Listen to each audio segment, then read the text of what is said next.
നമസ്കാരം. വീണ വിജയൻ ആരാണ്? ഇടതുപക്ഷ പ്രസ്ഥാനത്തിൽ ഏതെങ്കിലും ഒരു നേതാവാണ്? പാർട്ടി മെമ്പർഷിപ്പ് ഉണ്ടോ? ഏതെങ്കിലും കമ്മ്യൂണിസ്റ്റ് യോഗങ്ങളിൽ പങ്കെടുത്തിട്ടുണ്ടോ? ഏതെങ്കിലും കമ്മ്യൂണിസ്റ്റ് പാർട്ടിയുടെ നേതൃസ്ഥാനത്തിരുന്നിട്ടുണ്ടോ? ഇതൊന്നുമില്ല. പക്ഷേ വീണ വിജയന്റെ പ്രശ്നം കേരള ഇടതുപക്ഷ പ്രസ്ഥാനത്തിന്റെ ആത്മാഭിമാനത്തിനേറ്റ അടിയായി മാറിയത് അതെങ്ങനെയാണ്? വേണ്ടാത്ത പണിക്ക് പോയിട്ട് ഇപ്പോൾ പിണറായിയുടെ വാലാട്ടികളായി നിന്നുകൊണ്ട് കേന്ദ്ര അന്വേഷണ ഏജൻസികളെ കൊല്ലാൻ നിന്ന ഒറ്റൊന്നിനും ജാമ്യം കൊടുക്കേണ്ട എന്നുള്ള ഉത്തരവ് പുറത്തു വന്നിരിക്കുകയാണ്. പിണറായി വിജയന്റെ മകൾ വീണ ഇടതുപക്ഷ പ്രസ്ഥാനത്തിന് ആരാണ്? കേവലം ഒരു നേതാവിന്റെ മകൾ എന്നതിനപ്പുറം വീണയ്ക്ക് പാർട്ടിയുമായോ രാഷ്ട്രീയവുമായോ യാതൊരു ബന്ധവുമില്ല. എന്നിട്ടും ഈ വീണ വിജയന്റെ പേരിൽ ആരോപിക്കപ്പെട്ട മാസപ്പടി വിവാദം എങ്ങനെയാണ് പാർട്ടിയുടെ ആത്മാഭിമാനത്തെ മുറിവേൽപ്പിച്ചത്? പാർട്ടിയുടെ ആത്മാഭിമാനത്തെ അല്ല, മുറിവേറ്റത് പിണറായിയുടെ ആത്മാഭിമാനത്തിനാണ്. അതുകൊണ്ടാണ് ED അപ്രതീക്ഷിതമായി വന്നിട്ട് പോലും ഇക്കണ്ട അണികളൊക്കെ അവിടെ ഓടിക്കൂടിയതാണെന്നും കയ്യിൽ കിട്ടിയതും കരുതിക്കൊണ്ടുവന്നതുമായ ആയുധങ്ങൾ ഉപയോഗിച്ച് അന്വേഷണ സംഘത്തെ ആക്രമിക്കാനും കൊല്ലാനും നോക്കിയത് ആസൂത്രിതമല്ല എന്നുമൊക്കെ ഇടതുപക്ഷ സഖാക്കൾ വാദിച്ച് ജയിക്കുന്നത്. ആയിക്കോട്ടെ, രാഷ്ട്രീയ ബോധമൊക്കെ മനുഷ്യർക്ക് നല്ലതാണ്, പ്രത്യേകിച്ച് യുവതലമുറയ്ക്ക്. പക്ഷേ നിങ്ങൾ ആർക്കു വേണ്ടിയാണ് ഈ കടും കൈ ചെയ്തത്? മുന്നും പിന്നും നോക്കാതെ. എന്നിട്ടിപ്പോൾ നിങ്ങൾ ആർക്കു വേണ്ടിയാണോ ഇക്കണ്ട അക്രമം മുഴുവൻ കാണിച്ചത്, അവരെവിടെ? നിങ്ങളെവിടെ? ഇതൊരു ചോദ്യമല്ല, യുവതലമുറയ്ക്കുണ്ടാകേണ്ട മിനിമം ബോധമാണ്. പിണറായിയും മകളും ഇപ്പോഴും സുഭിക്ഷമായി ഉണ്ടും AC മുറിയിൽ ഉറങ്ങിയും രാജകൊട്ടാരത്തിൽ സസുഖം വാഴുന്നു. എന്നാൽ അണികളോ? പ്രതിപക്ഷ നേതാവ് പിണറായി വിജയന്റെ വീട്ടിലെത്തിയ ED ഉദ്യോഗസ്ഥരെ ആക്രമിച്ച കേസിലെ പ്രതികളുടെ ജാമ്യ ഹർജി വീണ്ടും കോടതി തള്ളി. കഴിഞ്ഞ 57 ദിവസമായി ജയിലിൽ കഴിയുന്ന പ്രതികൾക്ക് ഇനി 23 ദിവസം അവിടെ തന്നെ തുടരേണ്ടി വരും. അതിനുശേഷമേ സ്വാഭാവിക ജാമ്യം ലഭിക്കുകയുള്ളൂ. പ്രിൻസിപ്പൽ ജില്ലാ സെഷൻസ് കോടതി ജഡ്ജി S നസീറയാണ് 7 പ്രതികളുടെ ജാമ്യ ഹർജി തള്ളിയത്. ഇതിൽ എത്ര പ്രതികളെയാണ് ഈ പറയുന്ന നേതാക്കന്മാർ ആരെങ്കിലും ചെന്ന് കണ്ടത്? ആർക്കൊക്കെ വേണ്ടിയാണ് പിണറായി വിജയൻ വാദിച്ചത്, വാദിക്കാൻ ആളെ ഇറക്കിയത്, പിണറായി കണ്ണീരൊഴുക്കിയത്? ഇതൊന്നും കേരളത്തിൽ സംഭവിച്ചില്ല. ജാമ്യ ഹർജി തള്ളിയത് കേസിലെ ഗൂഢാലോചന സംബന്ധിച്ച് അന്വേഷണം പുരോഗമിക്കുകയാണെന്നും പ്രതികൾ സഹകരിക്കാത്തതാണ് അന്വേഷണം മന്ദഗതിയിലാകാൻ കാരണമെന്നുമായിരുന്നു പ്രോസിക്യൂഷൻ വാദം. ഈ ഗൂഢാലോചനയിലൊന്നും ഈ പ്രമുഖ നേതാക്കൾ ഇല്ല എന്നുകൂടി ഈ വാർത്ത കേൾക്കുന്നവർ ഓർക്കണം. കുറ്റമറ്റതും വിശദവുമായ അന്വേഷണം നടക്കുന്നതിനാൽ അത് പൂർത്തിയാകുന്നതിന് മുൻപ് പ്രതികൾക്ക് ജാമ്യം ലഭിച്ചാൽ അവർ ഒളിവിൽ പോകാനും സാക്ഷികളെ ഭീഷണിപ്പെടുത്താനും കേസ് അട്ടിമറിക്കാനും സാധ്യതയുണ്ടെന്ന് special public prosecutor Santhosh Kumar വാദിച്ചിരുന്നു. ഈ പറയുന്നത് വാസ്തവമാണെങ്കിലും പിടിക്കപ്പെട്ടതൊക്കെ ചെറിയ മീനുകളാണ്. അതിനേക്കാൾ വലിയ വമ്പൻ സ്രാവുകൾ ഇപ്പോഴും പുറത്തു നിൽക്കുമ്പോൾ ഇവരൊക്കെ കുറച്ചുകൂടി കഴിയുമ്പോൾ പുഷ്പം പോലെ ഇറങ്ങി വരുമെന്ന് കേരള സമൂഹത്തിന് അറിയാം. പക്ഷേ ഈ കേസ് ആജീവനാന്തം ഇവരെ ചുറ്റിപ്പറ്റി ഇവരുടെ പല ഭാവി ജീവിതത്തെയും തകർത്തുകൊണ്ട് ഉണ്ടാകുമെന്നുള്ള സത്യം ഇപ്പോഴത്തെ ചോരത്തിളപ്പിൽ ഇറങ്ങിത്തിരിച്ച ഈ അന്തം കമ്മികൾക്ക് മനസ്സിലാവാൻ കുറെ കൂടി കാലം പിടിക്കും.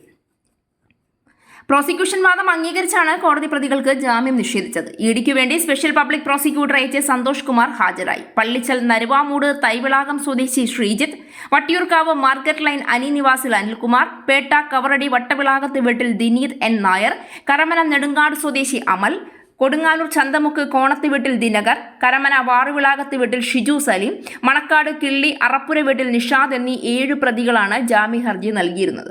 പേര് കേട്ടല്ലോ അല്ലേ? കേരളത്തിലെ പ്രമുഖരായ ഇടതുപക്ഷ നേതാക്കളുടെ ഒന്നും പേരുകൾ ഇതിനകത്തില്ല. അവരൊക്കെ തടി തപ്പി എന്ന് മനസ്സിലായല്ലോ അല്ലേ? ആക്രമിച്ചത് വെറും അന്വേഷണ ഉദ്യോഗസ്ഥരെ മാത്രമല്ല, കേന്ദ്ര അന്വേഷണ ഉദ്യോഗസ്ഥരെയാണ് എന്നതുകൂടി ഈ പറയുമ്പോൾ ഓർക്കണം. പുറം ലോകം ഇനി കാണാൻ പറ്റിയാൽ ഭാഗ്യമെന്നേ പറയാനുള്ളൂ. വീണയ്ക്കെതിരെ തെളിവുകൾ ഉണ്ടെന്ന് ED വ്യക്തമായി പറയുന്ന ഒരു കേസ്. നീണ്ട മണിക്കൂറുകൾ പലകുറി അന്വേഷണ ഉദ്യോഗസ്ഥർ ചോദ്യം ചെയ്തിട്ടും മൊഴികളിൽ വൈരുദ്ധ്യം, പല ചോദ്യങ്ങൾക്കും കൃത്യമായ മറുപടിയില്ല, തെളിവോ രേഖകളോ കാണിക്കാൻ വീണയ്ക്കില്ല എന്നൊക്കെയുള്ള ഒരു കേസിലാണ് കാള പെറ്റു എന്ന് കേട്ടപ്പോൾ കയറും വാങ്ങി അന്തം കമ്മികൾ പോയതെന്നോർക്കുമ്പോൾ ചോരത്തിളപ്പെന്നല്ല വിവരക്കേടെന്നാണ് ഇതിൻ്റെ പേര്.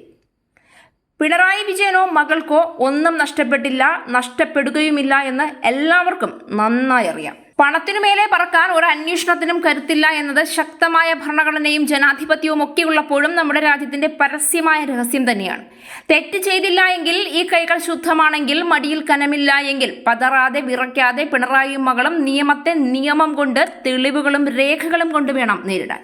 അഗ്നിശുദ്ധി വരുത്തി പൊതുമധ്യത്തിൽ വന്നു നിന്ന് പിണറായി കൈകൾ ഉയർത്തി ഈ കൈകൾ ശുദ്ധമാണെന്ന് അങ്ങനെ പറയുമ്പോൾ കേരള ജനത കൈയടിക്കും. അല്ലാതെ ചങ്ങലക്കിട്ട നായ്ക്കളെ അഴിച്ചുവിടുന്നത് പോലെ ചോരത്തിളപ്പിന്റെ പ്രായത്തിലുള്ള പിള്ളേരെ അണികളെന്നും പറഞ്ഞ് കപട രാഷ്ട്രീയം കളിപ്പിക്കുന്നത്, രാഷ്ട്രീയ നാടകത്തിന്റെ ഭാഗമാക്കുന്നത് ഉളുപ്പില്ലായ്മയാണ്, നെറികേടാണ് സഖാവി.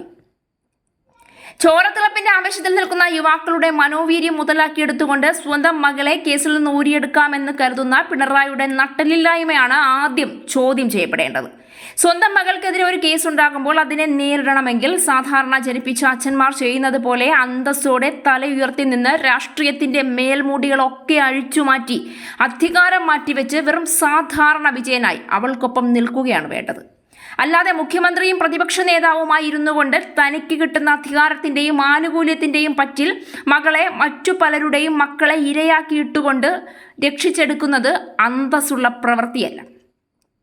ആർക്കോ വേണ്ടി ഏതോ നേതാവിന്റെ ഏതോ മകൾക്ക് വേണ്ടി ഇതിലൊക്കെ ചെന്ന് പെട്ടവന്മാരെ വേണം ആദ്യം തെരണ്ടി വാലിന് തല്ലാൻ. നിന്നെയൊക്കെ ഓർത്ത് പിണറായി കരഞ്ഞോ? പിണറായിയുടെ മകൾ അനുശോചനം രേഖപ്പെടുത്തിയോ? ഒരു മണ്ണാങ്കട്ടയും സംഭവിച്ചിട്ടില്ല. അവർക്കൊക്കെ നീയൊക്കെ ആരാണെന്നോ ഏതൊക്കെ ജയിലിൽ എത്ര ദിവസം കിടക്കുന്നു എന്ന് പോലും അറിയില്ല.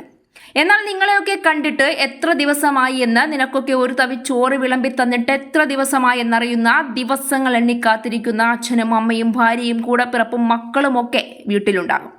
അവർക്കേ വേദനിക്കൂ, അവരുടെ കണ്ണേ നനയൂ. DYFI എന്നും SFI എന്നും പറഞ്ഞ് പിണറായിയും കൂട്ടരും സൃഷ്ടിക്കുന്നത് യുവതലമുറയിലെ ചാവേറുകളെയാണ്. വയസ്സാം കാലത്ത് തങ്ങൾക്കെതിരെ എന്തെങ്കിലും പ്രതിഷേധമോ അല്ലെങ്കിൽ അഴിമതിയും അക്രമവും കണ്ടുപിടിക്കുകയോ ചെയ്ത് വിലങ്ങുമായ അന്വേഷണ സംഘം വന്നാൽ അവർക്ക് മുന്നിലേക്ക് എറിഞ്ഞു കൊടുക്കാനും വേണമെങ്കിൽ പൊട്ടിത്തെറിച്ച് സ്വയം മരിക്കാൻ പോലും തയ്യാറാകുന്ന ചാവേറുകളാണ് ഈ SFI DYFI പ്രസ്ഥാനത്തിൽ ഉണ്ടാക്കിയെടുക്കുന്നതെന്ന് പറഞ്ഞാൽ അന്തം കമ്മികൾക്ക് ഉൾക്കൊള്ളാൻ കഴിയില്ല. പക്ഷേ തിരിച്ചറിവും ബോധവുമുള്ള മനുഷ്യർക്കത് മനസ്സിലാകും. രാഷ്ട്രീയവും രാഷ്ട്രീയ ബോധവും പ്രതികരണശേഷിയും ഒക്കെ യുവതലമുറയ്ക്ക് നല്ലതാണ്. പക്ഷെ അതിങ്ങനെ അന്തമാകുമ്പോഴാണ് അഴിക്കുള്ളവിൽ കണ്ടവർക്ക് വേണ്ടി കിടക്കേണ്ടി വരുന്നത്. ഈ കിടക്കുന്നവരിൽ എത്ര പേർക്ക് ഉറപ്പിച്ചു പറയാൻ കഴിയും വീണ വിജയൻ എന്ന പിണറായി വിജയന്റെ മകൾ ഈ വിഷയത്തിൽ സമ്പൂർണ്ണ നിരപരാധിയാണ് എന്നുള്ളത്? നിങ്ങളുടെ അക്രമം കൊണ്ടൊരു പക്ഷേ മൂടിവെക്കപ്പെടുന്നത് വലിയ ഒരു കള്ളപ്പണം ഇടപാടാണെങ്കിൽ അതിൻ്റെ എന്ത് ലാഭമാണ് നിങ്ങൾക്ക് കിട്ടുന്നത്? ഇനി അങ്ങനെയല്ല, നിരപരാധിയാണെങ്കിൽ നിങ്ങൾ ഈ അനുഷ്ഠിക്കുന്ന ജയിൽവാസം കൊണ്ട് എന്ത് മെച്ചമാണ് നിങ്ങൾക്കുണ്ടാകുന്നത്? പിണറായിയും കൂട്ടരും കൂടി ഓതിത്തരുന്ന വിവരക്കേട് വിശ്വസിച്ചുകൊണ്ട് ചാവേറുകളായി ഇറങ്ങി പുറപ്പെടും മുൻപ് പിണറായിയുടെ മകളാണോ പെറ്റമ്മയാണോ വലുതെന്ന് ചിന്തിക്കാനുള്ള ബോധം നിനക്കൊക്കെ എന്നാണ് ഉണ്ടാവുക, അന്തം കമ്മികളെ?